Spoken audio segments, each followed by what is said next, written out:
Thank you, Rufus. I mean, we waited all of this time for you to come and make your debut on the ACL stage, and we made history at the same time. Yes, yes. I mean, I'm going to focus on the positive and be very proud of being part of this new era of the world and part of the solution as opposed to, the problem. But it's been really, really great to be out and singing again, and thank you for allowing me to do that. And I'm sure the people who will be watching this on our PBS broadcast as part of our new season are going to appreciate it as well, too. So thank you. Your voice sounded beautiful tonight. Thank you. The band was great. These guys really came in, sort of at the last minute on short notice and pulled it together really well. I'm so indebted to them, especially Eric. They've been, such supportive brothers to me over the last few months, and just getting ready for this show, and they're a lot of fun to play with too. Yeah, I could tell. So let's talk about Unfollow the Rules, the new album that was released in July. And the critics and the music writers have had their say. I'd like to hear you describe this album in your own words, which I believe was inspired by your 9-year-old daughter. Yes. The title of which was inspired. The title came from something that my at that time 6-year-old or 5-year-old daughter said, "Daddy, sometimes I want to unfollow the rules," and so I wrote a song with that phrase. Now, it's interesting. I've only recently had the experience of listening to it after not hearing it for a while, because it was supposed to be released in April.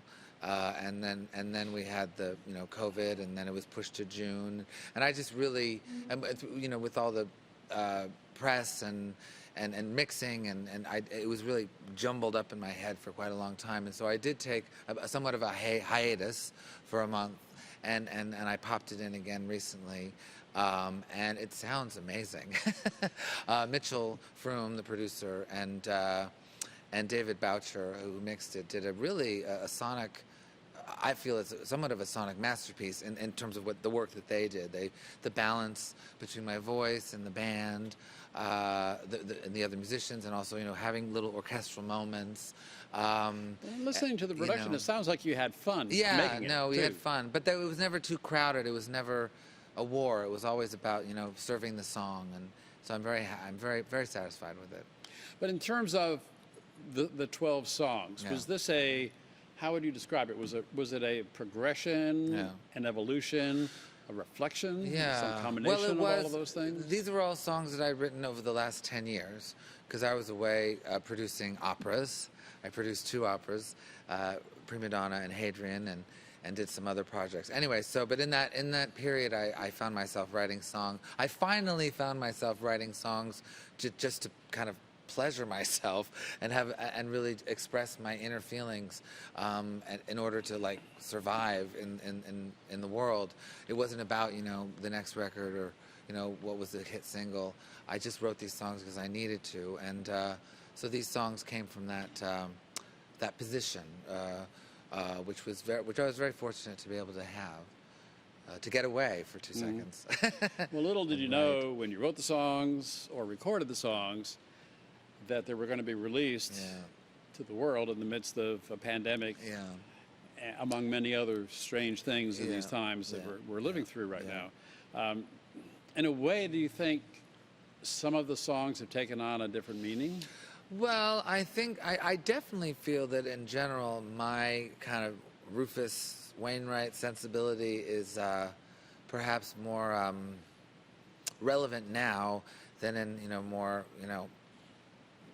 blissful times, because I'm not afraid to really go to the darkness and kind of wallow in it. But I also have quite a bit of hope in my music as well. So it's.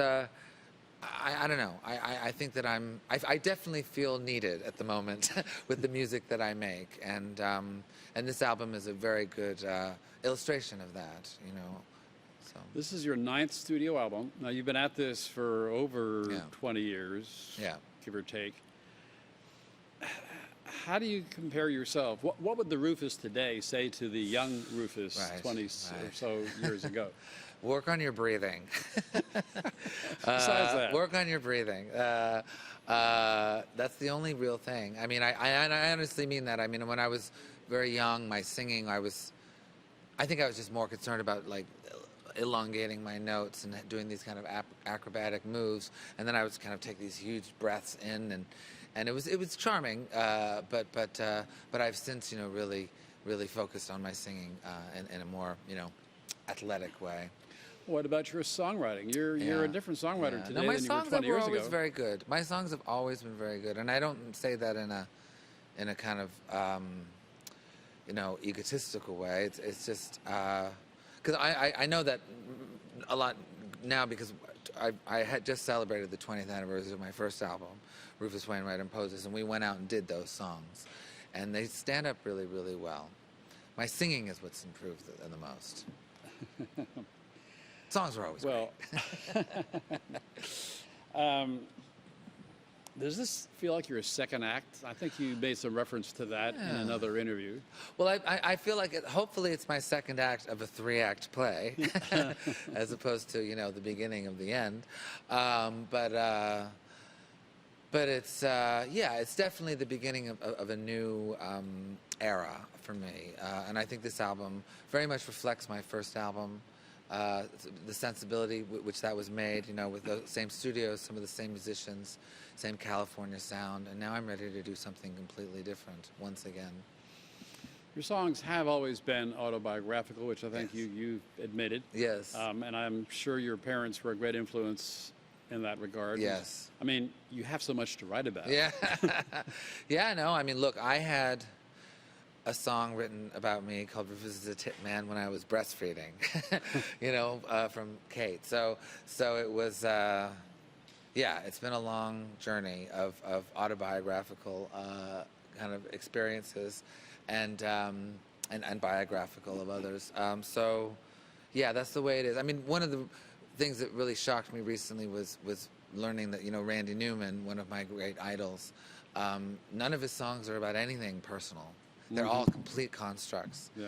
And I'd never really known that, and that really blew my mind. And I was a bit jealous, too, because I didn't realize you could do that. Yeah, I mean, Randy could write a song about himself if he wanted to. Yeah, no, Randy he could write about anything. Yeah, no, I know. Well, last question, and it's become a common question in these times, but a fair one, I think. And for someone who has basically spent your life, most of your life, and your passion in music, what do you think the future of music is? Well, I do feel that in light of these dark times, and also especially for musicians and artists with all of this literal time on their hands in terms of composing and really focusing on their craft, if they're able to do that, I think we're in store for some amazing perspectives and some amazing work to come out of this. I think that the general public, especially considering their fear of going out and so forth, they're going to want their money's worth. Yeah, for sure. And so I think artists are going to be held at a certain standard, which is great, which is good. You did make the comment regarding music that's created today and perhaps music to come, that the lyrics need to be better. Yes, the lyrics do need to be better. What do you mean by that? Why? Well, I've known all the great lyricists of the last, of this era, people like Leonard and Cohen and Joni Mitchell and my mother was an amazing lyricist, and my father as well. So I that's always been sort of front and center for me personally in terms of songwriting, and I do feel that has been lost in the kind of the popular realm at the moment, and and if there was sort of one torch that I would like to kind of carry, it's for better lyrics, because they are really, I don't know, they're the bones of a song. They're the bones of a song. You can have a great melody, yes, but the lyric is what sort of the lyric is also strikes home. I don't know, it's what. It's the bone, it's the knife, it's the bullet, whatever. It's what really makes it happen. Well, I'm sure you'll continue to do your part and continue to unfollow the rules. Yes. We hope you will. And it was great to have you here for the first time. Thank you. And we'll look forward to having you back Wonderful. with a live audience. Yes, yes. Won't that be fun? I deserve another shot. I think you do. I think you do. Okay. Thank Great. you.